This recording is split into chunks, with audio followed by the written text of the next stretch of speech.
ఓం మహాగణాధిపతయే నమః. ఓం గురుభ్యో నమః. ఓం శ్రీమాత్రే నమః. పరమేశ్వర స్వరూపమైనటువంటి జ్యోతిష, వాస్తు మరియు ఇతర అనేకమైనటువంటి శాస్త్రములను మనకు అందించినటువంటి మహర్షులకి నమస్కారం. హయగ్రీవ హయగ్రీవ హయగ్రీవేతి యో వదేత్ తస్య నిస్సరతే వాణి జహ్నుకన్యా ప్రవాహవత్. అరుణాం కరుణా తరంగితాక్షీం ధృతపాశాంకుశ పుష్పబాణ చాపాం అనిమాదిభిరావృతాం మయూకైః అహమిత్యేవ విభావయే భవానీం. శ్రీమాత్రే నమః.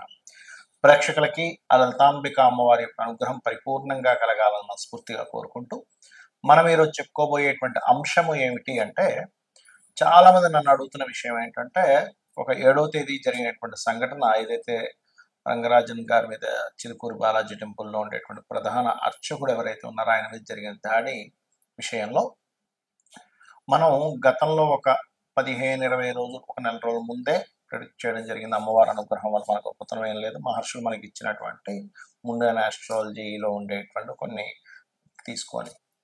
దానికి కారణం ఏమిటంటే, మిథున రాశిలో కుజుడుంటూ మీన రాశిలో ఉన్నటువంటి రాహు. అయితే ఇక్కడ ముఖ్యమైన విషయం ఏంటంటే, చాలా మంది నన్ను అడిగినటువంటి విషయం, దాని తర్వాత మరి 12 రాశుల వారికి కూడా ఈ మిథునంలో కుజుడున్నప్పుడు, మీనరాశిలో రాహు ఉండి శని సమీపిస్తున్నప్పుడు మరి సామాన్య ప్రజానీకానికి ఏ భావం మీద దీని యొక్క ఎఫెక్ట్ ఉంటుంది తెలియజేయండి అని నన్ను చాలా మంది అడిగారు.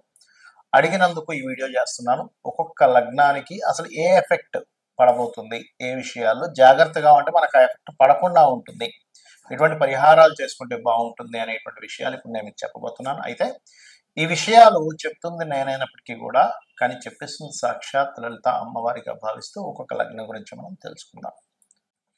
మకర లగ్నము, మకర రాశి. మకరం వారి కనుక చూసుకున్నట్లయితే మీకు 6లో కుజుడు, ఎప్పుడైనా 6వ స్థానంలో పాపగ్రహాలు చాలా మంచిది. అంటే పోటీతత్వం మీద, ఒక ఘర్షణ సంబంధించిన వాటి మీద గెలుపునిస్తుంది.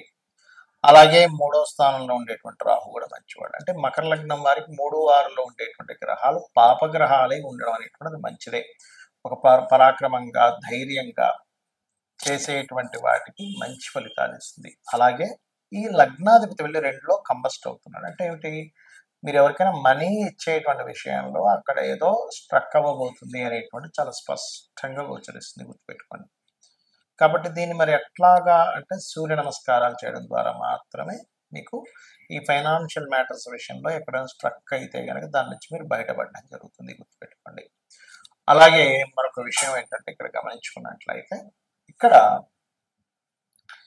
ఈ కారకుడు ఎవరైతే ఉన్నారో, ఈ ధనాధిపతి కానివ్వండి, లేనట్లయితే ఈ 3లో ఉండేటువంటి రాహు కానివ్వండి, 6లో ఉండేటువంటి కుజుడు కానివ్వండి, భాగ్యస్థానంలో ఉండేటువంటి కేతువు కానివ్వండి, ఈ కాంబినేషన్స్ అన్ని ఏంటంటే ఆధ్యాత్మికం వైపు అద్భుతంగా తీసుకెళ్తున్నాయి. కానీ ఈ శని క్లోజ్ కంజంక్షన్లో రవితో ఉన్నప్పుడు మాత్రం బిజినెస్ రిలేటెడ్ సంబంధించినటువంటి అంశాలలో ఎక్కడైనా స్ట్రక్ అవుతున్నామా అనేటువంటి విషయాన్ని కాస్త చూసుకోండి. ఇది ముఖ్యంగా గుర్తుపెట్టుకోండి. అలాగే మరొక విషయం ఏంటంటే, ఈ స్ట్రక్ అనేటువంటిది అవ్వకుండా ఉండాలంటే గోవులకి కాస్త గోధుమ రవ్వ తినిపించడము, సూర్యుడికి సంబంధించినటువంటి ఆదిత్య హృదయ పఠనం చేయడము, గోధుమ రవ్వ లేదా గోధుమలు దానంగా ఇవ్వడము చేసినట్లయితే ఖచ్చితంగా మీకు ఇబ్బంది అనేటువంటిది రాకుండా ఉంటుంది. కాస్త లాంగ్ జర్నీ చేసేటప్పుడు, ఎందుకంటే భాగ్యంలో కేతువు కదా, జాగ్రత్తగా ఉంటూ వీలైతే ఏదైనా ఒక పుణ్యక్షేత్రానికి వెళ్ళి కనుక వచ్చినట్లయితే, ఇక్కడ పరాక్రమ స్థానాల్లో రాహువు కుజుడు ఉండడం మంచిదే. కానీ చిన్న చిన్న విషయాలకి అగ్రెసివ్ అవ్వడం, కోపం రావడం కూడా జరుగుతూ ఉంటుంది. కాబట్టి ఈ 2 నెలలు కాస్త అగ్రెసివ్గా తీసుకునే నిర్ణయాల విషయాల్లో కాస్త జాగ్రత్తగా ఉండండి. అన్ని విధాలా మీకు బాగుంటుంది. మరి కొంతమందికి జన్మజాతకం ఉండదు. మరి వారి పరిస్థితి ఏమిటి? జాతకం లేదండి, మరి మాకు ఎటువంటి వాటి మీద ఎఫెక్ట్ ఉండొచ్చు, యూనివర్సల్గా దేని మీద ఎఫెక్ట్ ఉండొచ్చు అంటే, మనం ఆల్రెడీ ఒక నెల రోజుల క్రితం నుంచి చెప్తూ ఉన్నాం. ఏమిటంటే అది ఈ తొక్కిసలాటలు కానివ్వండి, ఎందుకంటే మిథునంలో కూర్చున్నప్పుడు సహజంగా జరుగుతాయి, దాడులు ఎక్కువగా జరుగుతూ ఉంటాయి. దీన్ని ముండేన్ ఆస్ట్రాలజీ అంటారు, మైథుని జ్యోతిష్యము.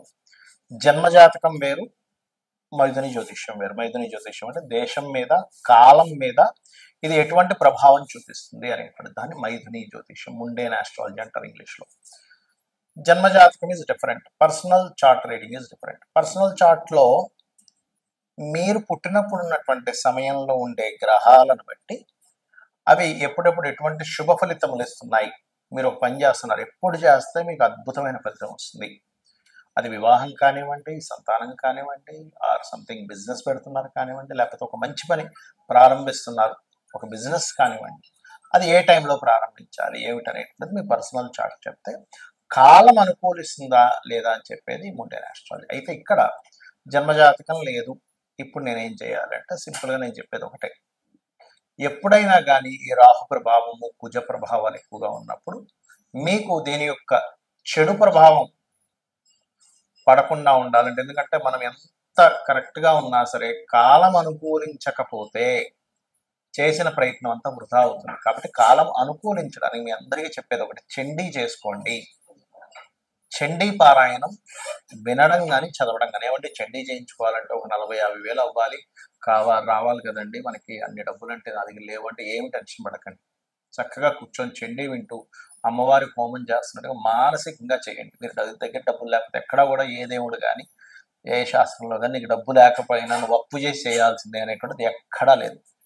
ఏమంటే నాకు అది వినడము అదంతా కొంచెం నాకు కొంచెం ఇబ్బంది అని అనుకున్నారు ఉదాహరణకి, సరైన ఫోన్ లేదు అనుకోండి ఉదాహరణకి, మీరు ఓం ధుమ్ దుర్గాయ నమ, ఓం స్కందాయ నమ ఈ నామం చేసుకోండి చాలు, ఇంకేం అక్కర్లేదు.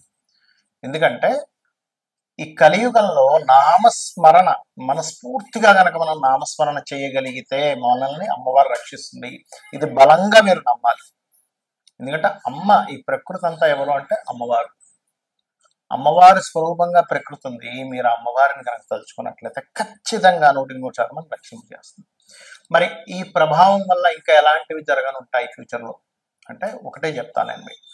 ఈ రాహు మీనంలో, కుజుడు మిథునంలో ఉన్నప్పుడు పర్టికులర్గా ఎవరెవరి మీద ఎక్కువ దాడులు ఉంటాయంటే ఈ పురోహితుల మీద, పండితుల మీద, పీఠాధిపతుల మీద, ధర్మం కోసం పోరాడే వారి మీద కూడా ఉంటుంది, గుర్తుపెట్టుకోండి. అలాగే సైనికుల మీద కూడా, ఎందుకంటే కుజుడు ఏ రకంగా అయితే రాహుని ఎఫెక్ట్ ఇస్తున్నాడో రాహు కూడా కుజుడికి ఎఫెక్ట్ ఇస్తూ ఉంటాడు. కాబట్టి సరిహద్దుల్లో ఉండేటువంటి సైనికులు, పోలీసులు, సెక్యూరిటీగా ఉండేటువంటి వారు, మీరు కాస్త భద్రతా సిబ్బంది ఏదైతే ఏ రంగాల్లో ఉంటారో అది కేవలం ఫిజికల్గా కనబడేది మాత్రమే కాకుండా మనకి సెక్యూరిటీ, సైబర్ సెక్యూరిటీ అంటూ ఉంటారు చూడండి, సైబర్ సెక్యూరిటీని కూడా బీట్ చేసేసి వాళ్ళు ఎంటర్ అయిపోయారు, ఈ రకంగా హ్యాకింగ్స్ జరిగాయి అంటూ ఉంటాం. ఎందుకంటే Rahu is the software.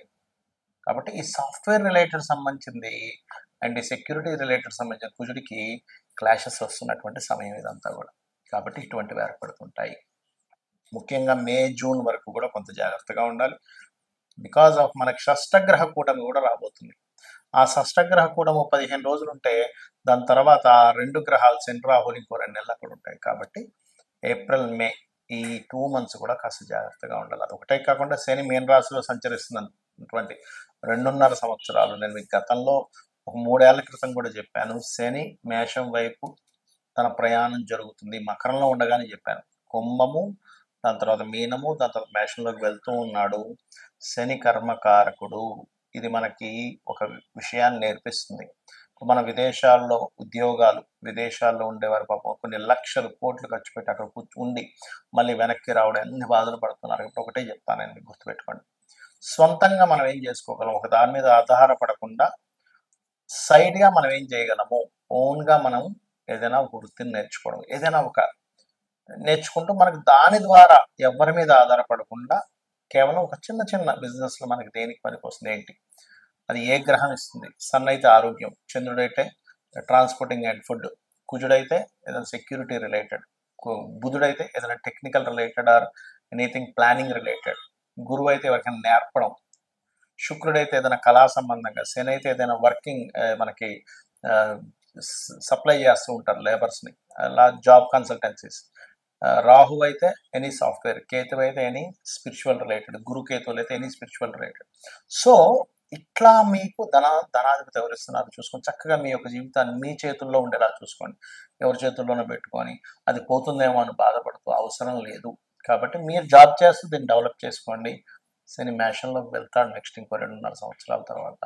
So be careful. అమ్మవారి అనుగ్రహం మీ అందరికీ పరిపూర్ణంగా ఉండాలని మనస్ఫూర్తిగా మరొకసారి కోరుకుంటూ శ్రీమాత్రే నమః.